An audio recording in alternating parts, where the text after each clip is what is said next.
André Scala vient de poser le problème. Bon, alors, trace plutôt qu'image. Image, c'est-à-dire trace, dirais-je plutôt, parce que je crois que c'est pas la question d'opposer image et trace. Comme le disait tout à l'heure, Alain parlait d'époque grammatologique. Je dirais d'ailleurs moi de grammatisation plutôt, parce que voilà. Mais il y a des époques qui ont des vocabulaires qui désignent les mêmes choses dans des termes différents parce que c'est les mots de l'époque et ça a un sens historique en plus, et qui doit être étudié attentivement. On est évidemment, alors là je suis absolument d'accord avec vous, dans la question de la trace aujourd'hui. Mais l'image est une trace aussi, une modalité de trace. Et en revanche, il y a une question de l'industrie de la traçabilité des images aujourd'hui, j'y reviendrai tout à l'heure, qui est tout à fait nouvelle. Par rapport à top-down ou bottom-up ou top-top et bottom-bottom, etc., bon, moi j'ai un tout petit peu essayé de casser ce genre de... Parce qu'on est dans le... On a une top-downisation très française qui ne date pas simplement des Jacobins, mais de bien avant en Europe, mais qui on pourrait même faire remonter à l'Empire romain. Enfin bref, on ne va pas refaire tout ça, mais j'ai souligné, moi, parce qu'une des grandes questions des traces, c'est les métadatas.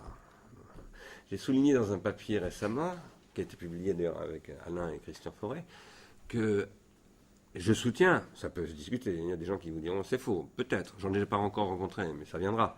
Je soutiens que c'est la première fois dans l'histoire de la civilisation, depuis la Mésopotamie, c'est-à-dire depuis les premières métadatas, parce que c'est les Mésopotamiens qui ont fait les premières métadonnées, c'est-à-dire des données qui décrivent des données, hein, c'est ce qu'on a trouvé dans les tablettes d'argile.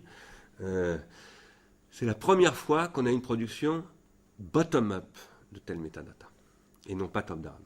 Et ça, c'est un événement historico-grammatologique ou grammatique extraordinairement important.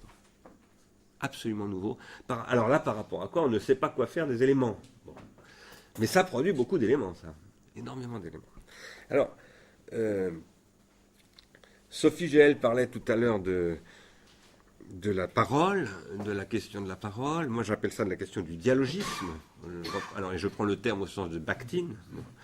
Et de la reconstitution, c'est ce qu'on appelle, nous, dans l'art industriel, des milieux associés. Et je pense que ces métadonnées, justement, bottom-up, sont des conditions plus généralement de technologies de contribution qui sont en train de se modifier progressivement dans l'histoire des industries des traces. Et les industries des traces, ça date du 19e siècle, ou de la fin du 18e siècle, avec Adam Smith. Ça commence par les machines, hein, en réalité, et pas du tout par les livres, c'est par les machines.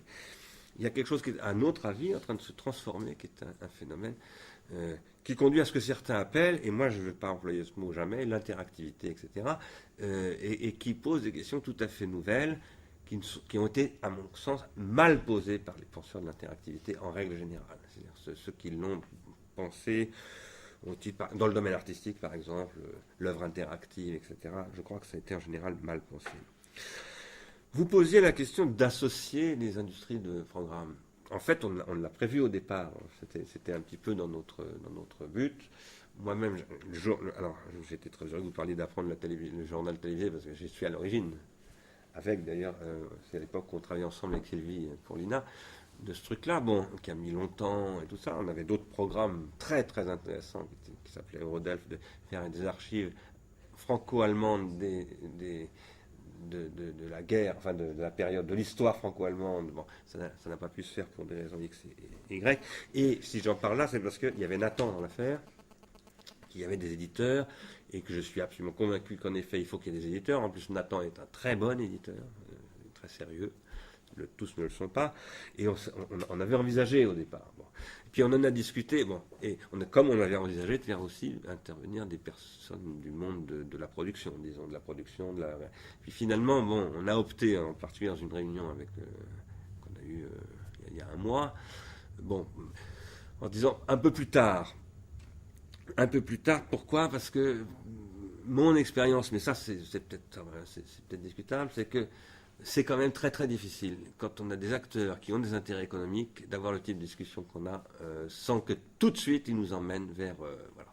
Donc ça ne veut pas dire, et c'est pour ça qu'on a proposé avec Julien de faire, c'est aussi pour ça, c'est pas seulement pour ça, de faire une deuxième session, pas forcément exactement sous cette forme d'ailleurs, mais de rendu de ce qui s'est passé aujourd'hui, avec des acteurs de ce monde industriel et économique de bonne volonté, parce qu'il y en a qui sont de bonne volonté, il y en a qui ne le sont pas.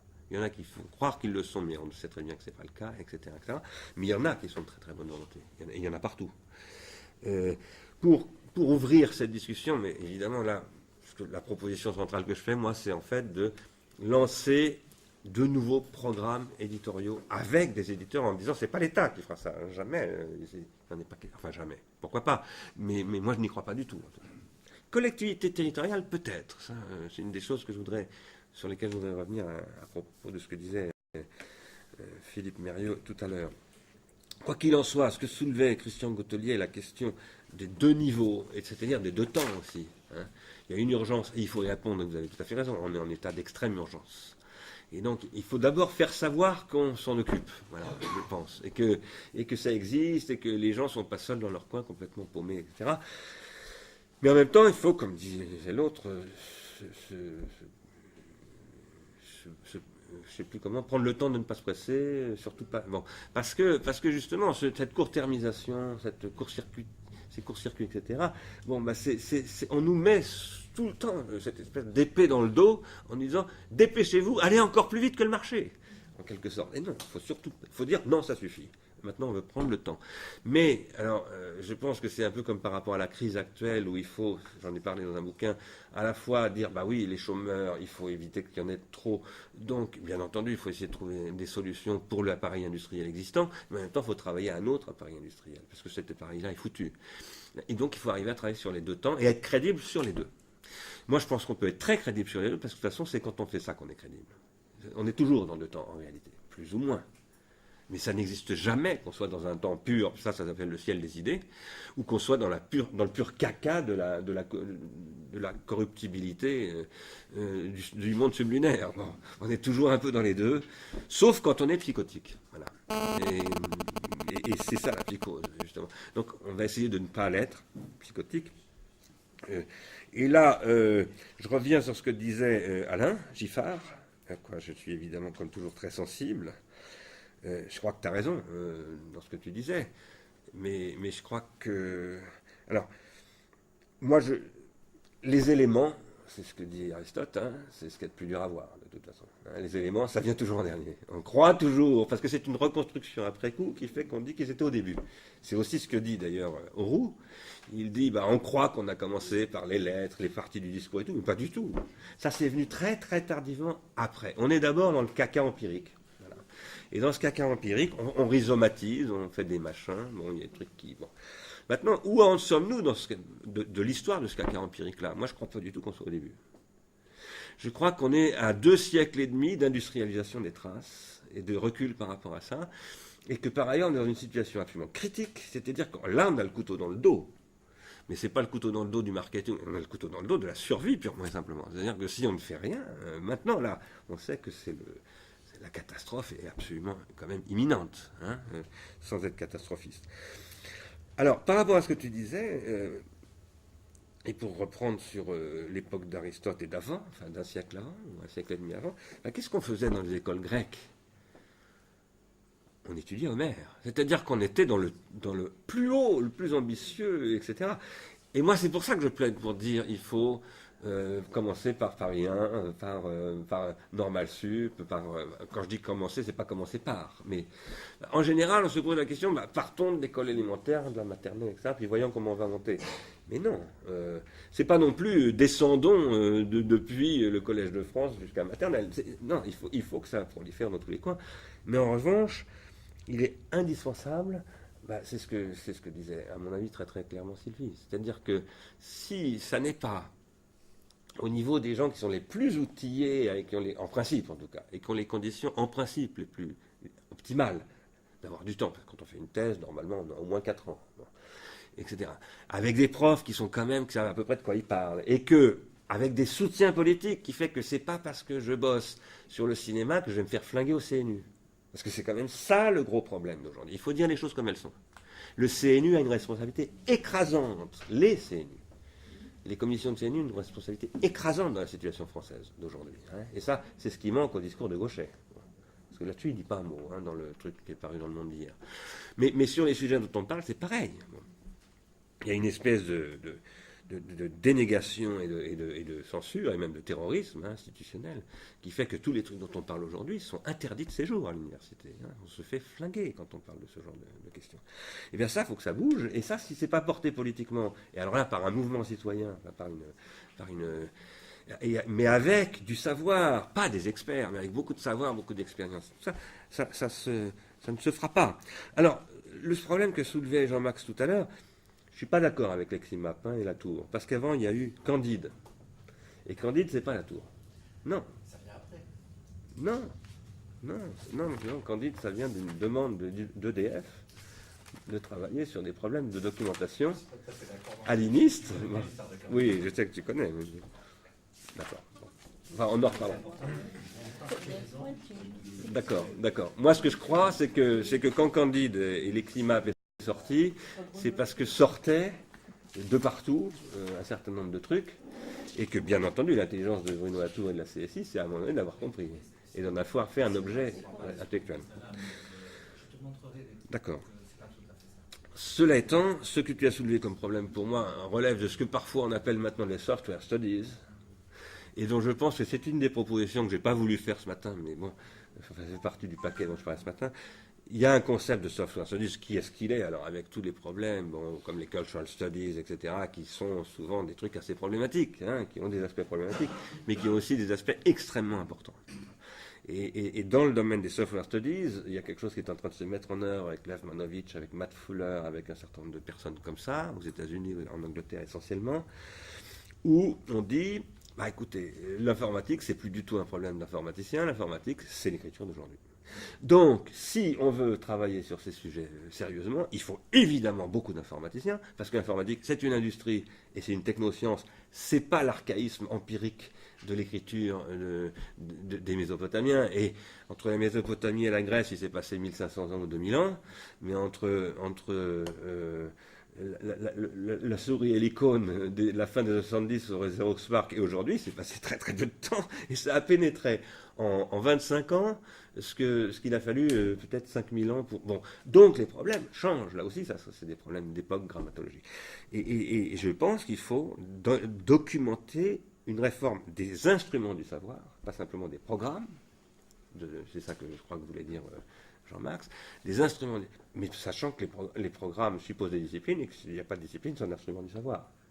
Et dans la proposition que faisait Jean-Hugues, moi j'entendais justement revisiter la question des programmes à partir de la question des instruments, parce que dire une histoire, Dominique Lecourt a beaucoup plaidé pour ça, mais c'est pas simplement dans le sens de Dominique Lecourt, c'est dans le sillage peut-être, mais c'est au-delà. Si l'histoire de l'informatique, l'histoire de tout, on ne sait pas, mais l'histoire de la technique, ça, il y a quand même beaucoup de matériaux, et c'est effectivement pas instrumenté dans les disciplines, et ça, c'est quand même un sacré problème, parce que c'est effectivement, si on ne commence pas par ces techniques-là, on ne peut pas après parler des technologies, sachant que les techniques ne sont pas simplement les technologies ne sont pas simplement des techniques. Alors, je voudrais aussi ajouter un truc sur ce que disait, j'aurais évidemment beaucoup de choses à dire sur ce que disait Sylvie Lindeperg à propos de l'écrit et de l'image, et du remplacement de l'écrit, de l'image par l'écrit, qui est un vaste sujet dont on parle beaucoup en ce moment. Je viens d'écrire un article pour d'ailleurs Jean-Max sur YouTube, puisque la conférence de San Francisco sur le Web 2 qui a eu lieu l'été dernier a mis en évidence que YouTube est maintenant dans la jeunesse américaine le premier mode d'accès à Internet, et que au plan mondial, c'est le deuxième moteur de recherche. Parce que c'est maintenant un moteur de recherche, YouTube, qui appartient à Google d'ailleurs, mais avec des fonctions de recherche, et Yahoo est passé derrière YouTube. Ce qui signifie que maintenant, c'est par les images qu'on rentre dans les textes. C'est extraordinairement important. Mais ça n'est possible que parce que ces images sont indexées. Et elles sont indexées par d'autres images et par des textes. C'est-à-dire qu'on n'a plus les images d'un côté et les textes de l'autre. Ça ne marche plus du tout comme ça. Les images sont avec des métadonnées, les textes sont avec des images, on a un complexe informationnel absolument nouveau, et ces partitions, c'est pour ça que la justice, tu as beaucoup parlé des procès évidemment, est obligée de passer à l'image, elle ne peut pas faire autrement. Moi j'avais fait avec Jacques Derrida un bouquin qui s'appelait je sais plus, échographie de la télévision. Ça partait au départ d'un mouvement que j'avais essayé de monter, d'ailleurs avec Antoine, enfin, pas avec Antoine Dulor, mais grâce à Antoine Dulor, je m'étais un peu branché avec Montebourg à un moment donné, parce qu'on avait on avait le but d'attaquer TF1 en justice sur l'affaire comment il s'appelle, Fidel Castro filmé, vous savez, enfin, qu'on avait soi-disant interviewé. Enfin, bon, on voulait attaquer TF1, et Montebourg, avocat, s'était mis sur ce machin par ailleurs. Il avait créé une association TV Carton Jaune. Bon. Et c'est comme ça qu'avec Dalida, finalement, on a fait ce bouquin. Bon. Et un des arguments au nom desquels la justice avait rejeté la demande de TV Carton Jaune et la plainte qui était déposée par donc c'était un plaignant qui disait c'était mais c'est pas un problème, c'est du montage, donc c'est une question de simplement comment dire de présentation, quoi. Donc on ne peut pas attaquer là-dessus. Et en gros, si on décodait un petit peu derrière, c'était la justice, c'est l'écriture, c'est pas de l'image. Donc on peut pas s'en prendre à un travail de montage. Sauf qu'ils ne voyaient pas que l'image, c'est de l'écriture. Enfin, c'est de l'inscription, en tout cas. Bon. Mais là, il y a quelque chose qui est évidemment lié. On retrouve dans la justice le problème de l'écriture, comme on le retrouve dans l'enseignement. Parce qu'en fait, c'est un système. Il n'y a pas l'enseignement isolé. Il y a le système. Il y a l'enseignement, il y a la justice, il y a le travail, il y a les usines, il y a le marketing. Et tout ça, c'est un système à l'intérieur duquel il y a des forces de grammatisation qui jouent, avec certains qui s'en emparent, d'autres qui sont archaïsés, marginalisés, etc. Et donc, il faut travailler sur le tout. Si on ne travaille pas, et ça, c'est ce que montre le travail de Sylvine Depergue de manière exemplaire, c'est-à-dire que si on ne travaille pas sur l'ensemble des strates, on ne peut rien faire. Alors, par rapport à cela, par ailleurs, tu parlais des courts-circuits, c'est aussi Pierre Nora qui a parlé de court-circuit. Pour moi, le premier texte où j'ai employé... Ouais, la première fois que j'ai employé le mot de court-circuit, c'était en commentant le bouquin de Pierre Nora dans Faire de l'histoire, enfin quand il parlait de Telstar et du débarquement sur la Lune, et comment l'événement médiatique court-circuitait le travail de l'historien. Bon. Ces courts-circuits, ils n'existent pas que dans le domaine de l'histoire, ils n'existent pas que dans les domaines dont on a parlé, ils existent dans le domaine de la technoscience. Quand j'ai connu Jean-Luc Barthélemy, enfin un peu de temps après, il m'a invité à faire une conférence à Quimper pour des profs, et en particulier on a parlé des sciences de la vie. Bon.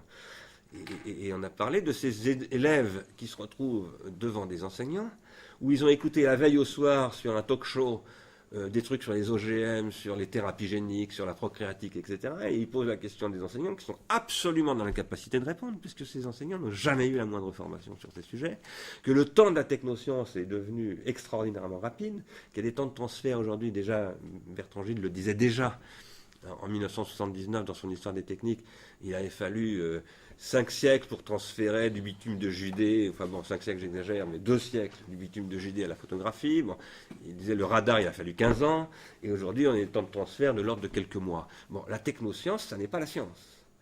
Et la technoscience va infiniment plus vite que les structures de transmission de savoir. Et par conséquent, on a un problème de non-savoir structurel qu'il faut être capable d'assumer. Si on n'assume pas ce non-savoir produit et du pharmacone, produit par l'accélération de la production scientifique, technoscientifique, parce qu'elle n'est pas seulement scientifique, c'est les technoscientifiques, c'est-à-dire industrielles, marketisées, etc., on est cuit. Alors ça, c'est la question du court-circuit, et c'est aussi la question de la court-termisation, c'est-à-dire d'une accélération. Parce que pas de court-circuit sans court-termisation, sans accélération. Par rapport à quoi je distingue, moi, court-circuit et circuit court. C'est-à-dire que ce n'est pas parce qu'il faut lutter contre les courts-circuits qu'il ne faut pas faire des circuits courts. Il faut au contraire justement faire des circuits courts. À quoi sert l'école? À faire des circuits courts. Quand on fait la géométrie en 6e, qu'on la survole, bon, on fait un circuit court. Et l'année d'après, on la reprend, on allonge un peu le circuit, et on descend plus profondément, et si jamais on se retrouve à être Évariste Galois ou je ne sais pas quoi, on devient un très très long circuit, parce qu'on devient un mathématicien. Et on est devenu quelqu'un qui a modifier véritablement la science. Et là, il y a vraiment un art des temporalités, mais circuit court n'est pas court-circuit. Et ça, c'est absolument capital. C'est là que Platon est important. Parce que quand Platon, que je combats par ailleurs, parce qu'il oppose anamnèse et hypomnèse, donc il rend impossible la pensée des problèmes qu'on parle là, mais en même temps, quand il défend ce qu'il appelle l'anamnèse, il défend les circuits longs.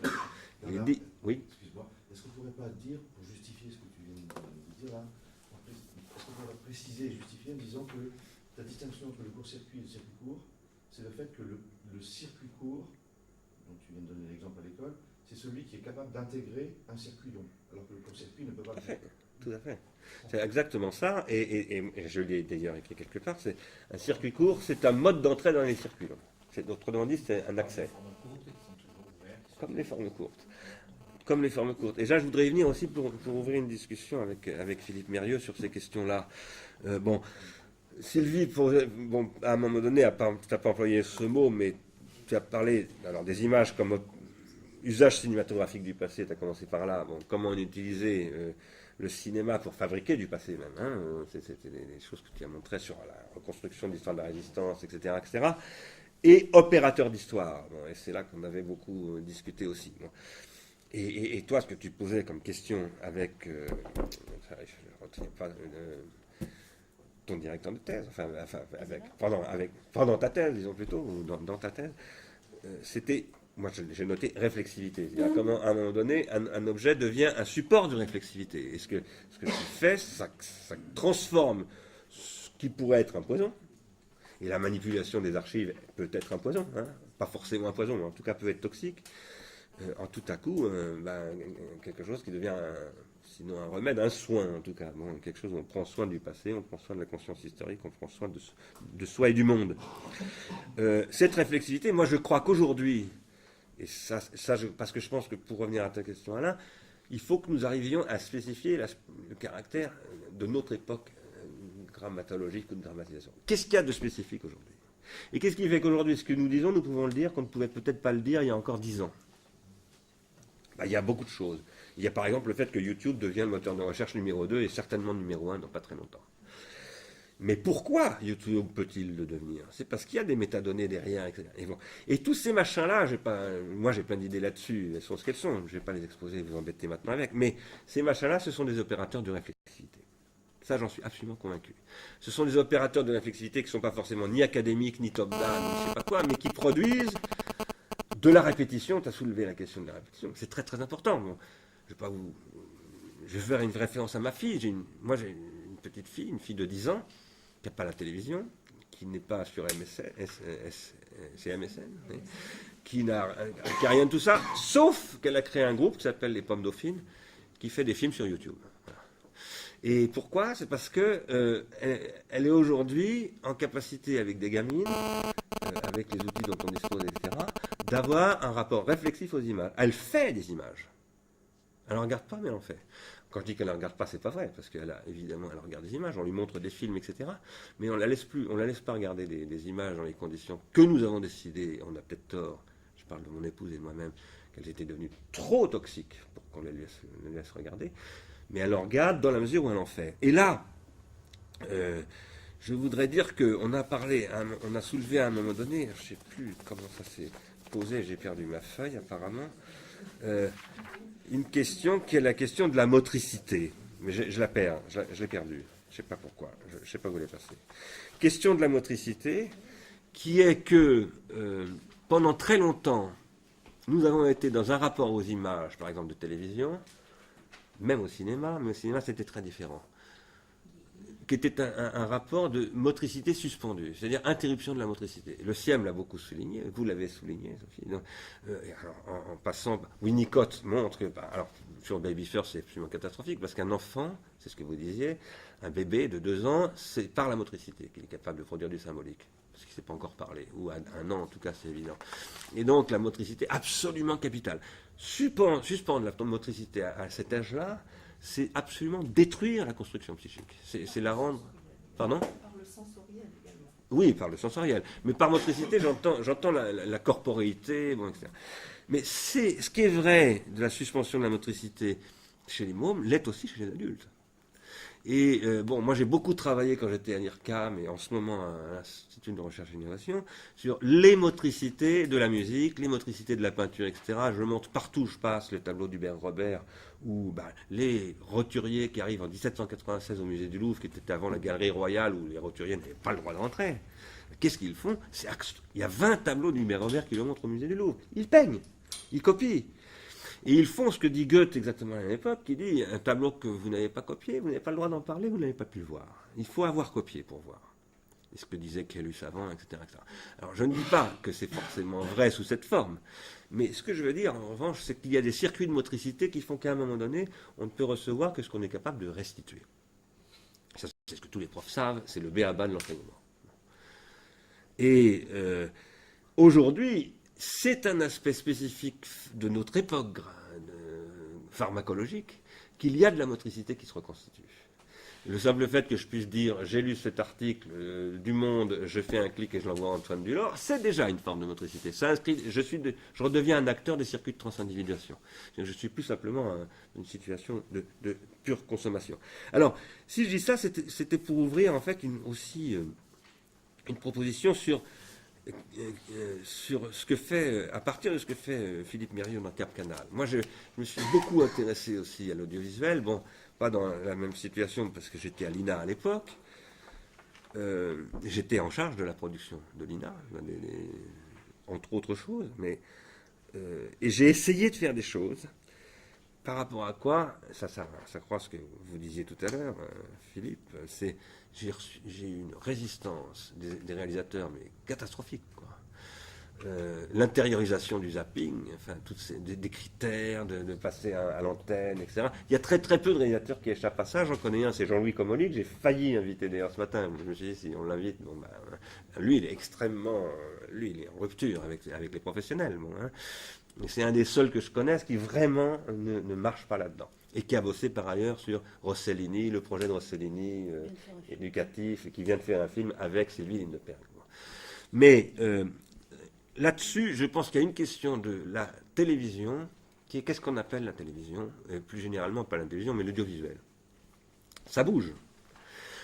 Moi, je me suis battu donc à partir de 1996 à l'INA pour mettre en place un nouveau type de programme qui a existé d'ailleurs, hein, qui a même été primé. Ça a été le prix Möbius, je ne sais plus de quelle année. J'en ai fait plusieurs. J'ai fait des JT qui duraient 15 minutes sur France 3, 4 heures sur Internet. Mais c'était à l'époque, Télé Riviera 1997, la DSL n'existait pas. Etc. Et donc, c'était pas diffusable autrement que sur des réseaux ultra spécialisés. Donc, ça n'était fait qu'à Noisy-le-Grand et à Nice, parce qu'il y avait Télé Riviera, grâce au sénateur Lafitte d'ailleurs. On a fait avec Bernard Raff, mort l'an passé, une émission qui s'appelait Un siècle d'écrivains, vous la connaissez, c'était coproduit par l'INA. On a fait un jour un numéro d'Un siècle d'écrivains qui durait 45 minutes pour France 3, je crois, ou France 2, je ne me souviens plus. Mais on en a fait une version qui durait 12 heures.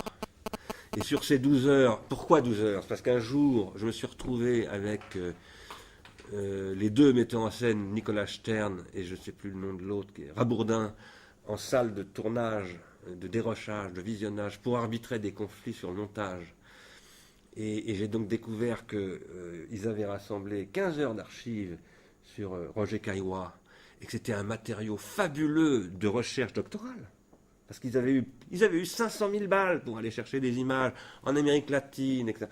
Et qu'est-ce qu'allaient devenir ces images? À la poubelle. Voilà ce qui était prévu. On gardait 45 minutes et le reste allait à la poubelle. Je vous parle de ce qu'ils avaient tourné, mais en plus, il y a les archives qu'ils avaient retrouvées. Un énorme boulot où on avait payé. Il y avait 2 documentaristes de l'INA qui avaient bossé à plein temps dessus. On allait tout foutre à la poubelle. Et j'ai dit, mais on ne va pas mettre ça à la poubelle. On va le garder. Et on va le dérocher autrement. On va faire un historique du dérochage, de l'écrémage. Et on va monter avec ça un centre serveur sur Roger Caillois. Bon, on a essayé de faire ça. J'ai failli convaincre d'ailleurs le patron de l'époque de France Télévisions, qui était Gouillou-Beauchamp, de mettre de l'argent là-dessus. Finalement, ça ne s'est pas fait. Mais ça ne s'est pas fait parce qu'il y avait une résistance du monde des professionnels terrible. Et Nicolas Stern a soutenu le truc, mais Rabourdin, qui était co-réalisateur, s'est opposé à la diffusion du truc, en disant ça ne respecte pas le droit moral de l'auteur, etc., parce qu'il avait la trouille. Ça faisait ça faisait changer son métier de manière très profonde. Alors, si je dis cela, c'est parce que je pense qu'il y a aussi un travail à faire qui relève aussi, qui n'est pas éloigné de ce que disait Jean-Marc Sonnet des Software Studies, qui est un re-engineering de tous ces outils-là. À un moment donné, où là, dans ce que vous faites à Cap Canal, je crois qu'il y a un truc très important, c'est la territorialisation des moyens. On peut faire beaucoup de choses aujourd'hui, avec des moyens beaucoup plus limités et sur des aires territoriales plus restreintes, et que les technologies qui se sont pendant 30 ans, moi j'ai dit ça avec Gérillot, avec Deleuze, etc., qui ont déterritorialisé, aujourd'hui reterritorialisent. Bon. Elles ont d'ailleurs toujours, il y a toujours eu de la reterritorialisation dans la déterritorialisation, mais il se trouve qu'aujourd'hui, ces technologies, elles sont géoréférencées, etc., et elles permettent de la territorialisation. Donc, pour reprendre un petit peu ce que disait Christian Gautelier d'ailleurs, peut-être qu'il faut, et ce que vous disiez aussi, et puis ce que tout le monde a dit un petit peu, peut-être qu'il faut qu'on prévoie une séance supplémentaire sur tout ça, alors là avec des professionnels, mais on arriverait avec une plateforme de propositions, pas des propositions politiques, mais on leur dirait, voilà les idées qu'on a. Et des professionnels qui seraient aussi des élus, pas forcément des professionnels de l'audiovisuel, des directeurs généraux ou des secrétaires généraux de mairie, ou des directeurs généraux de services de département, ou je ne sais pas quoi. Et pour pouvoir, parce que, et là c'est ce que disait Christian, il y a une urgence à faire, il faut faire des choses tout de suite. On ne peut pas attendre le printemps 2010, il faut faire des choses tout de suite. En même temps, je pense qu'il faut se donner un horizon, printemps 2010, bon... Moi, j'ai un objectif, je ne suis pas du tout sûr qu'on y arrivera, mais c'est de faire venir Al Gore. C'est pas simplement parce qu'Al Gore a écrit des trucs très importants, à mon avis, sur ces sujets, mais c'est parce que s'il vient, il y aura les 150 caméras de télévision importantes qui seront là, et que, du coup, ça change le périmètre de la chose complètement. Mais par ailleurs, son bouquin est vraiment intéressant sur ces sujets. Il parle d'ailleurs de ce que vous disiez tout à l'heure sur la psychologisation, etc. Voilà, moi, ce que j'ai retenu, on peut encore en discuter, ce que j'ai retenu de la matinée, et comment je voulais essayer de la ramasser pour... enchaîner cet après-midi qui sera ouverte par...